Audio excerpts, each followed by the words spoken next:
ভারতবর্ষে এমন এক জ্যোতির্লিঙ্গ আছে যেখানে দুটি শিবলিঙ্গমের পুজো করা হয়। আমি কথা বলছি তামিলনাড়ুর রামেশ্বর শিব মন্দিরের কথা, যেখানে দুটি শিবলিঙ্গের পুজো করা হয়।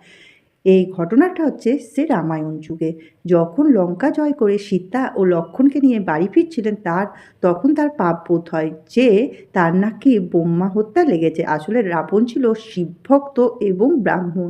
তখন ঋষিমুনিদের পরামর্শে সে শিব পুজোর সিদ্ধান্ত নেন এবং তার পরম ভক্ত হনুমানজিকে আদেশ করে কৈলাস থেকে একটি শিবলিঙ্গ আনতে। হনুমান যথারীতি শিবলিঙ্গ আনতে প্রস্থান করে।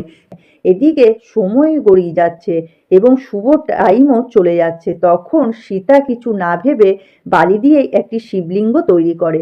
তখন রামের পুজো সমস্ত কিছু হয়ে যায় এবং হনুমানজি সেই শিবলিঙ্গ নিয়ে এসে উপস্থিত হয় এবং তার জন্য হনুমানের খুব মন খারাপ হয়। তখন হনুমানের এই মন খারাপ দেখে রাম তাকে বলে, তুমি যে লিঙ্গটা এনেছো সেটাও পবিত্র।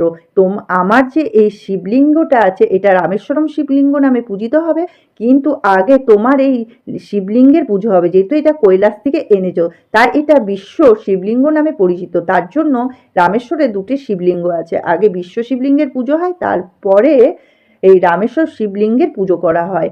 এবং এখানে আছে 22টি কুণ্ড, যার জল 22 রকমেরই হয়ে থাকে, এক কাছাকাছি হয়। এই অনেক দূর দূরান্ত থেকে ভক্তরা আসে এই 22 কুণ্ড জলে চান করে তাদের পাপ খণ্ডন করতে।